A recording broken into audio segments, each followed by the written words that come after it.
Okay, so once we are finished with the deployment of the domain controller and the NetWserver server, there are some post-installation tasks.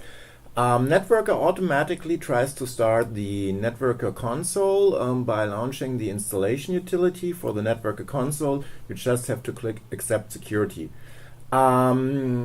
Depending on the version of Java you deploy or you provide for my deployment, there might be some security edits being made to the Java control panel in order to have the console being started. So we click on Run here, and this starts the NetWserver Management Console. While it is loading, we go over to the domain controller and look at some few things. We start first Active Directory users and computers, and we can see there are some users being built automatically. There's a OneFS, a Panorama user, SQL user, and also some service accounts. So one account for SQL I've already built.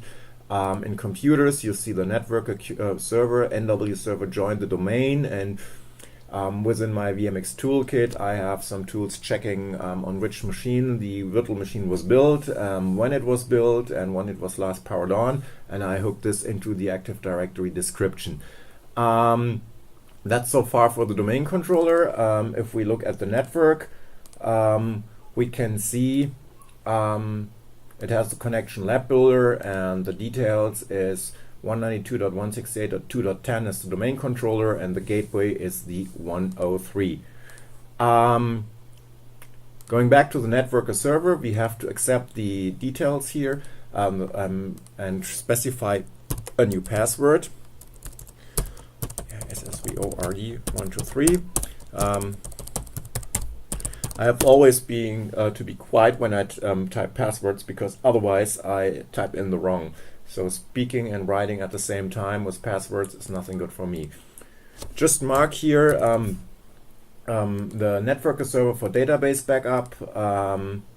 Put it in here because we have everything on the same machine, and we add the NetWserver server and say finished. This so far for the setup of NetWserver. It starts up with the console.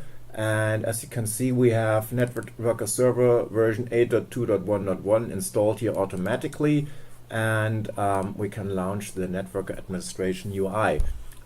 In NetWserver, I automatically configured an advanced file type device. So the only thing that you might need to do is just mount and label that device if you want to use it later on.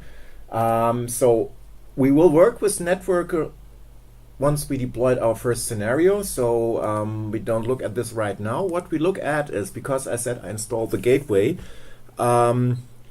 we look at the remote routing and remote access configuration. So what I've done here on the NetWserver server, I automatically configured networking and remote access between the internal interface and the external DHCP. So once you specify to have the -gateway switch, in your configuration, it will automatically use the VMNet adapter, which is the adapter 8, to configure network address translation and route all the traffic to from all the internal networks to the outside.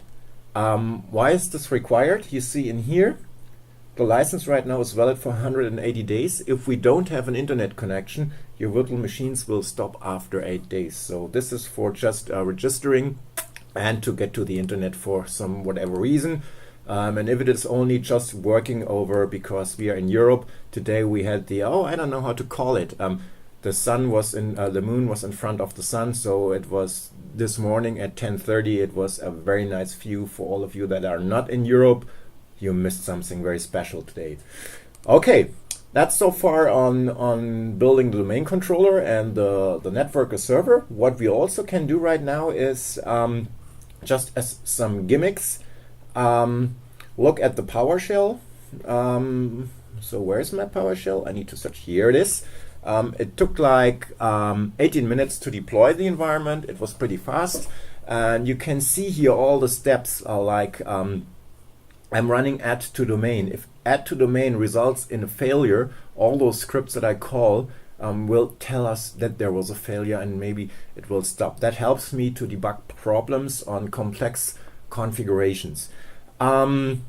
It took 18 minutes for Domaincontroller and the NWserver, so pretty nice.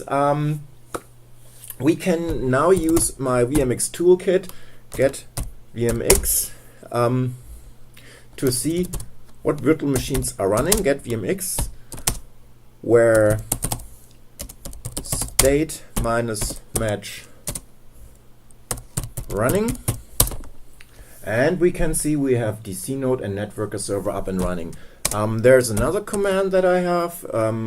It's called get VMX info, that gives me more information on the virtual machine's physical and virtual memory allocation. To have this in a very convenient way of displaying it, we do a format table minus auto size to get all the information in a supi-dupi ordered table. So you see, this is the memory consumption, this is the processors I configured, everything handy in one place. We will see more VMX commands over the course for starting, stopping virtual machines. So keep in mind, VMX Toolkit is a very rich toolkit. I built it, I'm very proud of it, to run commands against VMware Workstation. Another gimmick, before people ask me on passwords, passwords is always important. Whenever I deploy a virtual machine, whoops, that was the wrong button. Whenever I deploy a virtual machine, I put in the passwords here. So for all administrators, the password is password123. It's like in the VLab. And for user passwords, I normally use welcome1. User passwords or users will be deployed in like the scenario for Exchange. That's it right now. Have fun with your first NWserver. You might want to configure right now backup for your primary node, or wait with me for the installation of Hyper-V, which I will just start in about a few minutes after I finished uploading that video.